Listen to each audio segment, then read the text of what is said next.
Hey, we're back talking about the Hexagon of Heresy. It's Vince and Jordan. And we had a comment on our YouTube video. Okay. So, yeah. We're popular now, blowing up. Somebody just had to tell us how awesome we were, or something like that. So it's initials, HJM and then 0409. I don't know what that stands for, but anyways, at 12 minutes, they say no. It's always possible to be right about something and in fact brilliant and wrong in some other ways. So I don't know who they're talking about there. Who is brilliant and wrong? Probably have to pull up the clip.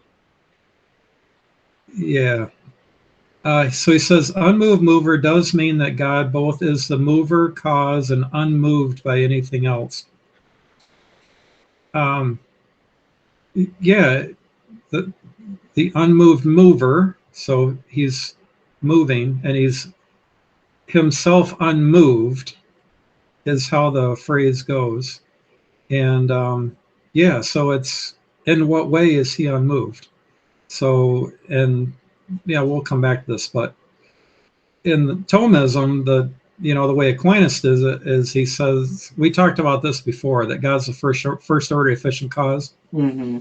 And so we can't be a first order efficient cause to move God from potency to act because he's already in act.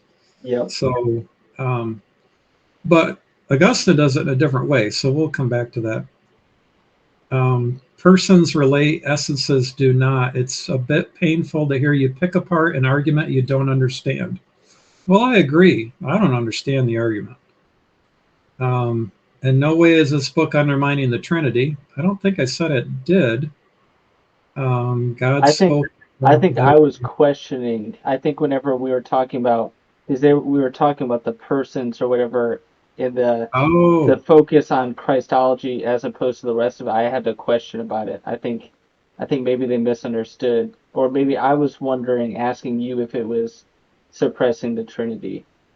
Oh, okay.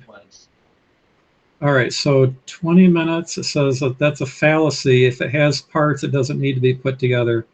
Sorry, you're using English words to create a problem that doesn't exist based on an assumption. Well, I was asking a question of if it's composed, if there's composition, yeah, who put it together and what is it? What is the composition? What are the parts, Mm-hmm. Aquinas' answers didn't solve the problem. I think you totally misunderstand. Well, again, I agree. I didn't understand. Here he is doing something else. That's not the focus of his book. Not every book focuses on the same thing. You seem very quick to jump to conclusions. Yeah, I mean, valid points all. So if you have your book, I'm on page 46. So I thought that was a really good comment because the problem is I probably did a very poor job of explaining it. And because of that comment, I thought about it a lot, and I thought, well, let's just revisit it and see if I can do a better job. Mm-hmm. So on page 46, quote Gifford. He's quote, the sheer brilliance of Athanasius can be seen, unquote. So he's calling Athanasius brilliant. And then, let's just say there shown to be a falter. Okay, so the proof texting of the opponents of Athanasius could not meaningfully show whether it spoke of being, essence, or action and energy. So let's see.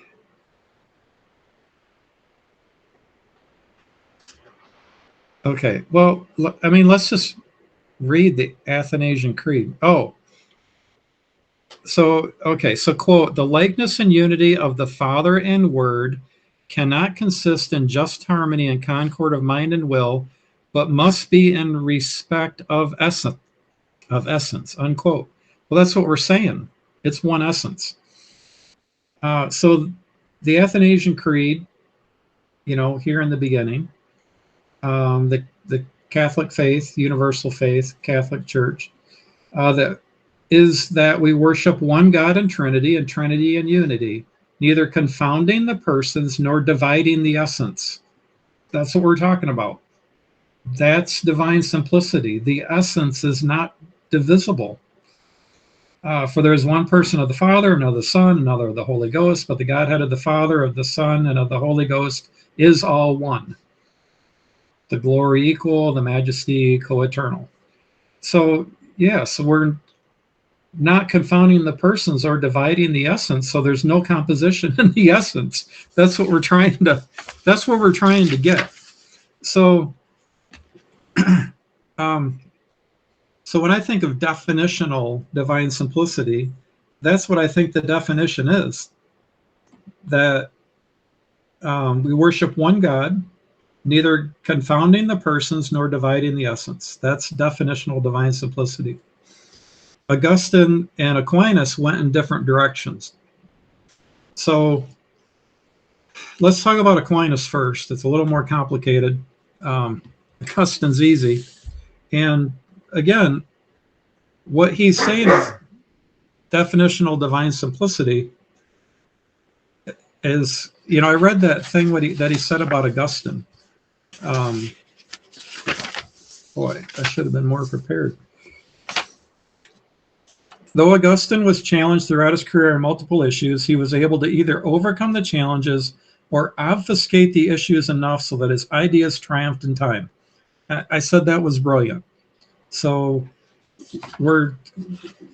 he's saying Augustine was wrong, we're agreeing. But we're further saying that there's a difference between Augustine's divine simplicity and Aquinas' divine simplicity. And if you're going to say that Athanasius was right, Athanasius just argued for divine simplicity, that you don't confound the persons or divide the essence. Okay, so let's go back to Aquinas, because I probably didn't explain it very well, because I know we've talked before, so I think that you kind of knew the page I was on. So yeah, and just to clarify before you go on, I want to be gracious to to whoever's questioning. Probably if you were to hear me talk in the last video, you might say, how can you criticize something you don't understand? And openly I'll admit this book is a little beyond me, which is why the goal of what we're trying to do is, for anyone who wants to laugh at me, feel free. But I'm openly asking, when I ask questions, I'm asking for Jordan to help me understand. And maybe for anyone who's hearing this and they read the book and they're like, I don't know what this means. That's what we're trying to work through. So not everything is a criticism of the book. Some things we agree with, some things we don't. But I'll openly admit that when I ask a question, I will admit ignorance on some of the topics. Yeah, and this is, we're reading, I listened to one interview and read his book, right? Mm-hmm. I'm not claiming to understand it. I'm just trying to work my way through it here. There's some things that I find puzzling. So what I would say is that definitional divine simplicity is not confounding the persons or dividing the essence. So what Aquinas said the essence was, and what Augustine said the essence was, how you define the essence, they did very differently. So if you, let me try and explain it this way. God is a necessary being, and we are contingent beings. So God necessarily exists, meaning he can't not exist. God isn't capable of willing himself out of existence. He didn't come into existence. That's the what's the Muslim one? Everything that begins to exist has a cause. Cosmological. The Kalam, right? So that's the Kalam. Everything that begins to exist has a cause. God didn't begin to exist. He's always existed. He's necessary, and that means that God is not contingent upon anything else to exist. So God is a necessary being. We are contingent beings, and our existence depends upon God. You know, like Aquinas says, if God stopped upholding and sustaining the world, we would just blink out of existence. So we're contingent beings because our existence is contingent upon God upholding the universe. God is not contingent upon anything upholding him. He necessarily exists.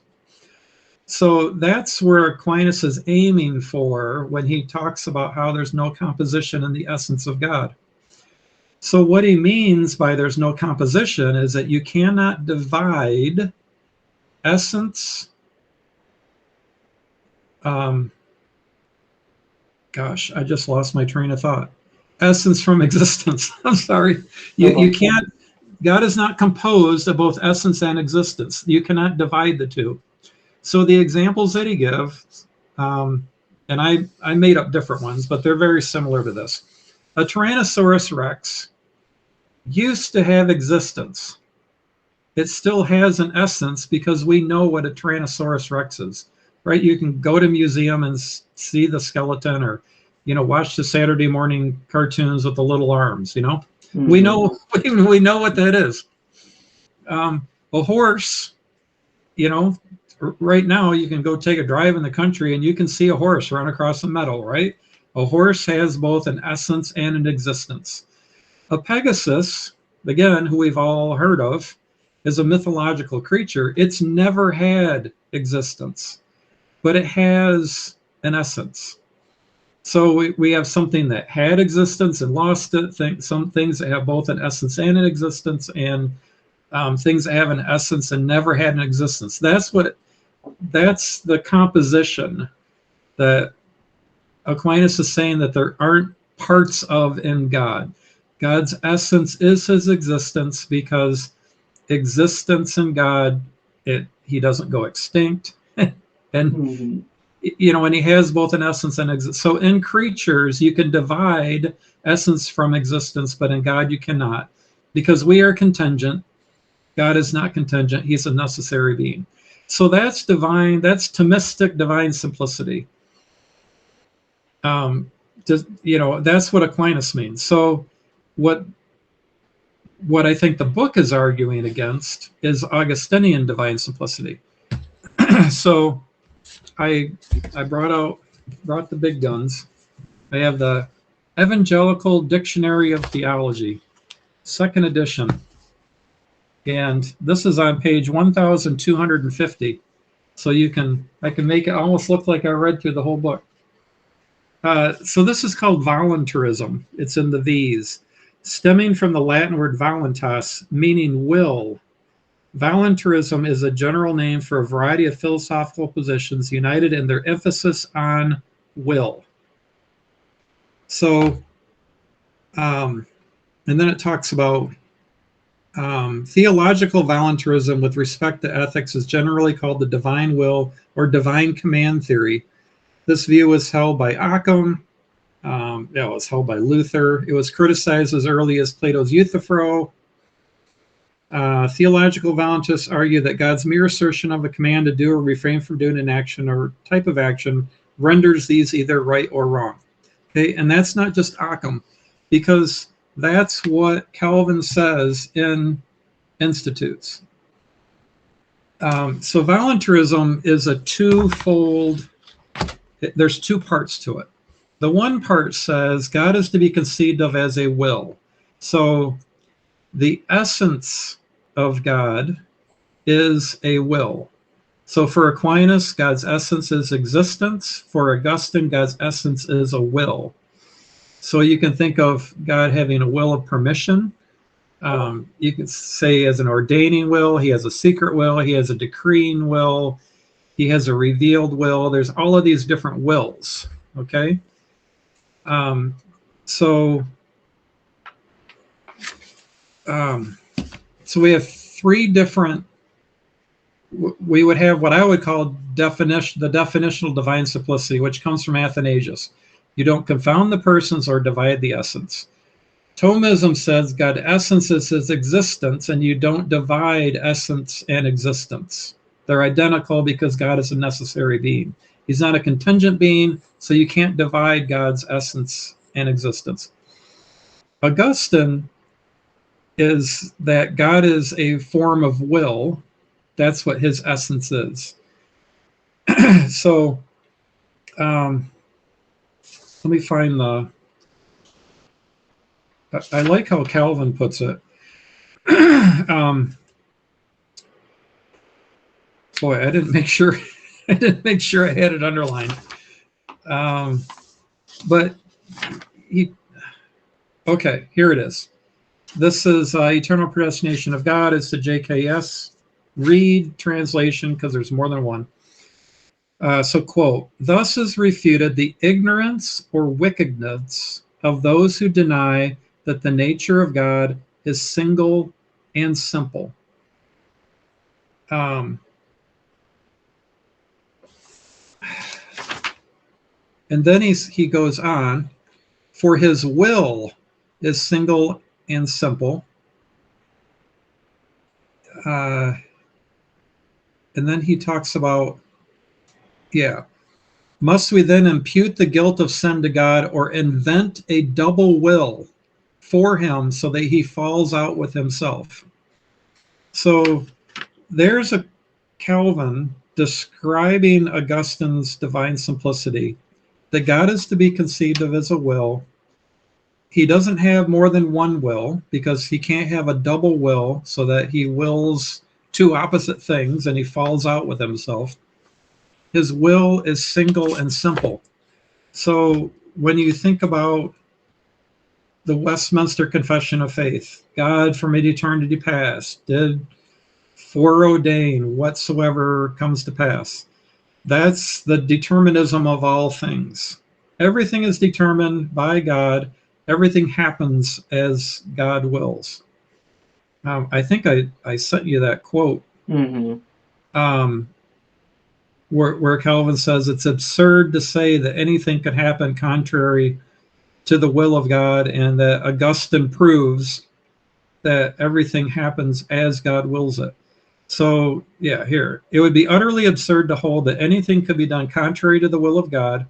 And Calvin saying, Augustine proves by this very argument that everything that is done on earth is effectually ruled and overruled by the secret providence of God, nor does he hesitate to conclude that everything that is done by the will of God.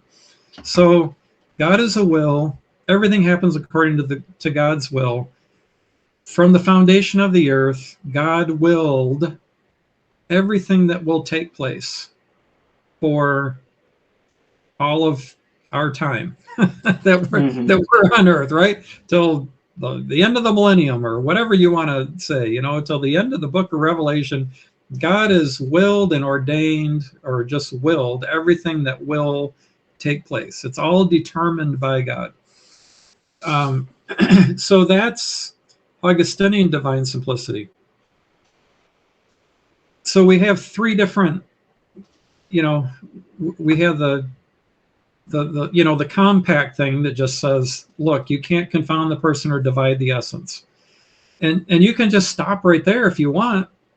But then then what is God? What is his essence? I mean, you're just going to say, I don't know, or don't ask. What, but for Augustine, God's essence is a will. For Aquinas, God's essence is his existence. So maybe that will help. Maybe that will help the people that listened last week better understand what I was trying to say, and I didn't do a very good job of, because some of the stuff we've talked about before. So, like the causation stuff. Back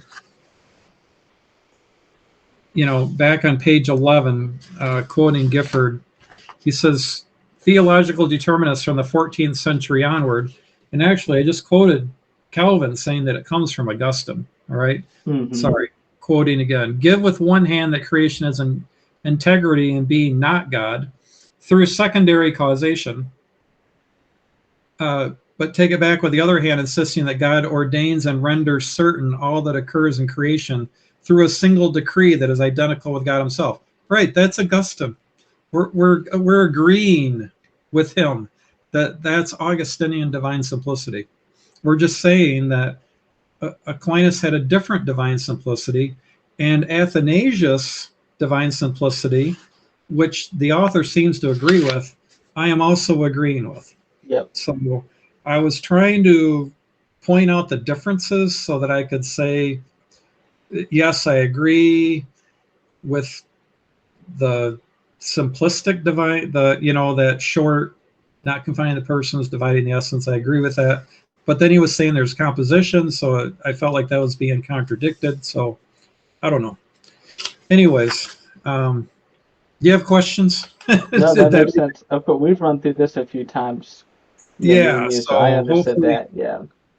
Yeah, and I'm sorry, I'm kind of scattered about here, but I've been thinking about, people on Facebook and the group and this person that quoted on YouTube video. I really appreciate it. It does make me think about it. Hopefully, that helped me clarify things. And if not, just comment again, and we'll just keep Yeah. running through it. Yeah. Yeah, comment again and tell me once again you don't understand. Well, maybe this time, maybe explain a little bit so that I know what it is I don't understand, or just I don't understand. So, anyways, so let's look at chapter 2. I thought chapter 2 was really interesting. And what he was saying about himself unmoved. So, if you think of it from Augustinian divine simplicity, the thing that can't be moved is God's will. God has an immutable will. So whatever, that paragraph that I read from Gifford where he's saying that this is what they came up with, that from the creation of the world, this creative decree, everything has been willed and determined. What in Augustinian divine simplicity, God's not going to change it. Mm-hmm. He's not going to change what he willed, at Genesis 1:1. It's set in stone. It's done. It's immutable. It won't change. And if you read Augustine, he defines impassibility as having without passion. So God has no emotions because he is damning most people to hell. And who's going to damn their kids to hell? You can't have emotion and do that. Mm-hmm. So that's he does it dispassionately. That's Augustine's view of impassibility. And Aquinas' impassibility goes along with God being a necessary being, that there's no passive potency in God, so that there's nothing that you can do that will make God love you more, nothing you can do that will make God love you less, because God is already in the act of love. There's no potential, no potency. Right. You're not going to make God love you, mm-hmm. which is what the Bible says, right? You can't earn God's love. Grace isn't earned. Love isn't earned. When I did that interview with Bill Hess, technical difficulties. I show I have internet. My video. Yeah, we can hear you. It's just your video popped off. Yep. I clicked it off. No worries. I keep telling people I'm not a smart man. So I interviewed Will, and we were talking about when his daughter was born, and the nurse came over and stuck a needle in her arm, and he was ready to knock her across the room. What did his daughter do to earn his love? Nothing. It's his daughter, right? Yeah. There's no passive potency in Will that his daughter is going to do something that will actualize him to love his daughter. He already does. It's the same. It's similar. It's analogous. That's how Aquinas would put it. So, now, just a heads up, Jordan, as far as going into chapter 2, we're at about 25 minutes now. So I'll let you determine how you want to, if we can go long or whatever, but just for your sake. You know what? I don't have a lot. Oh, I do have a lot in chapter 2. Yep. We can run this back next week, and so this could be like a little sneak preview answering a question, and then next week we can dive into chapter 2 if you want, or 2 weeks from now. Yeah, I like that. So we can just keep it short, and this is like the introduction clarified. Sounds good. All right. All right. See you guys 2 weeks from now.